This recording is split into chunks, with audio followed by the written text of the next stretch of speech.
तानाशाही का एक ही काल, केजरीवाल केजरीवाल।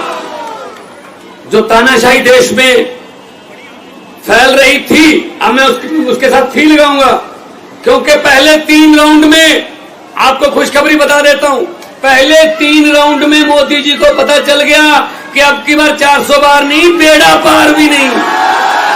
नमस्कार दोस्तों, राज खबरों की खबर में आप सभी का स्वागत है। दोस्तों, अभी 50 दिन के बाद तिहाड़ जेल से जमानत पर छूटे अरविंद केजरीवाल ने अपनी गिरफ्तारी और प्रधानमंत्री नरेंद्र मोदी को लेकर बड़ा खुलासा किया। दोस्तों, दिल्ली के मुख्यमंत्री अरविंद केजरीवाल ने जेल से निकलने के बाद आज प्रेस कॉन्फ्रेंस संबोधित की, जिसमें उन्होंने पीएम नरेंद्र मोदी पर जमकर हमला बोला। उन्होंने कहा कि 50 दिन के बाद जेल से लौटे क्योंकि उन पर बजरंग बली की कृपा हुई है, जो पहले से है। यही नहीं, उन्होंने मोदी शाह को कटघरे में खड़ा करते हुए कहा कि मुझे दिल्ली और देश की राजनीति में परिवर्तन लाने के लिए भेजा गया है, मैं ऐसे ही बाहर नहीं आया हूँ। दोस्तों, सीएम केजरीवाल ने अपने संबोधन में कहा कि कई लोगों का सवाल है कि आखिर सीएम केजरीवाल ने अपने पद से इस्तीफा क्यों दिया। सबसे ज्यादा बीजेपी वाले ये सवाल उठा रहे थे, लेकिन आज मैं आपको इसके पीछे की सच्चाई बताता हूँ कि आखिर सीएम केजरीवाल ने अपने पद से इस्तीफा क्यों नहीं दिया। सबसे ज्यादा बीजेपी वाले ये सवाल उठा रहे थे, लेकिन आज मैं आपको इसके पीछे की सच्चाई बताता हूं कि मैंने क्यों सीएम पद से इस्तीफा नहीं दिया। उन्होंने बताया कि बीते 75 साल में भारत में जितने राज्यों में चुनाव हुआ, लेकिन ऐसा कभी नहीं हुआ कि दिल्ली जितनी ऐतिहासिक जीत किसी पार्टी को मिली हो। दोस्तों, मुख्यमंत्री केजरीवाल ने कहा कि दिल्ली में ऐतिहासिक अंतर से आपकी सरकार बनी। इतनी भारी बहुमत से जीतने के बाद वे जानते थे कि केजरीवाल यहाँ से चुनाव नहीं हार सकता, इसलिए उन्होंने साजिश रची कि झूठे केस में उन्हें फंसा दिया जाए, वह खुद ब खुद जेल चला जाएगा और उसे इस्तीफा देना ही पड़ेगा, फिर उसकी सरकार भी चली जाएगी। जो इस देश की राजनीति को एक नई दिशा देने का काम करती है। कल माननीय सुप्रीम कोर्ट की तरफ से जो निर्णय आए हैं, हमारे नेता श्री अरविंद केजरीवाल जी को जो अंतरिम जमानत के द्वारा इन्होंने रिहाई करी है, वो इस देश की राजनीति को एक नई दिशा देने का काम करेगी। साथियों, माननीय सुप्रीम कोर्ट ने जो निर्णय लिया है, उससे इस देश पर भारत की प्रजातांत्रिक संस्कृति और मर्यादा पर एक बहुत बड़ा धब्बा लगने से बचा लिया। साथियों, मैं इस देश के 140 करोड़ नागरिकों की तरफ से एक सजग और राष्ट्रभक्त होने के नाते माननीय सुप्रीम कोर्ट का दिल से धन्यवाद करता हूं, और इसके साथ ही साथ आम आदमी पार्टी के परिवार की तरफ से भी मैं बहुत बहुत माननीय सुप्रीम कोर्ट का आभार व्यक्त करता हूं। मैं ज्यादा समय नहीं लूंगा, आगे की बातचीत के लिए मैं आमंत्रित करता हूं हमारे नेता हरमन प्यारे पंजाब के मुख्यमंत्री माननीय श्री भगवंत मान जी का। मान साहब,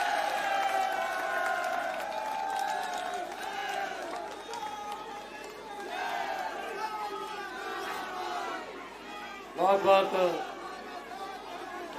बहुत धन्यवाद, बहुत बहुत शुक्रिया। हमारे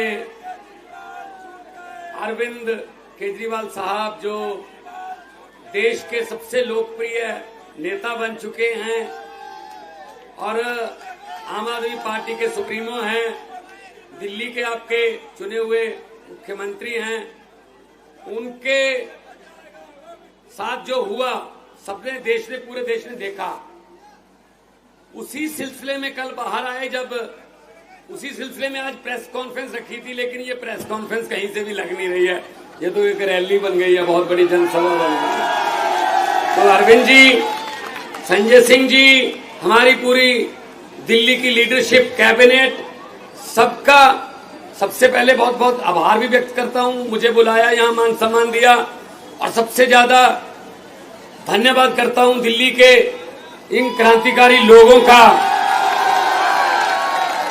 जो संकट की घड़ी में आम आदमी पार्टी के साथ चट्टान की तरह डटे रहे। सबका धन्यवाद। मीडिया वाले सज्जन जो हैं आए हैं, पूरा देश नहीं पूरी दुनिया देख रही होगी इस प्रेस कॉन्फ्रेंस को, क्योंकि लोग सुनना चाहते हैं कि अरविंद केजरीवाल जी आगे क्या दिशा देंगे, क्या दशा होगी, राजनीति की दिशा और दशा बताएंगे, लोग सुनना चाहते हैं। दोस्तों, मैंने कहा था जहां भी मैं गया, चाहे असम गया, मैं गुजरात गया, चाहे पंजाब में गए, जहां भी कोई इंटरव्यू हुआ किसी भी नेशनल चैनल पे, लोकल चैनल पे, मैंने कहा था अरविंद केजरीवाल एक व्यक्ति नहीं है, अरविंद केजरीवाल एक सोच का नाम है।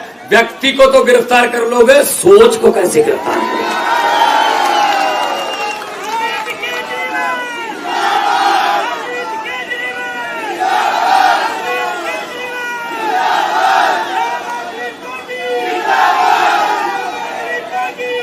बिल्कुल बिल्कुल, आपको प्रॉपर मौका मिलेगा भड़ास निकालने का, पूरा मौका देंगे।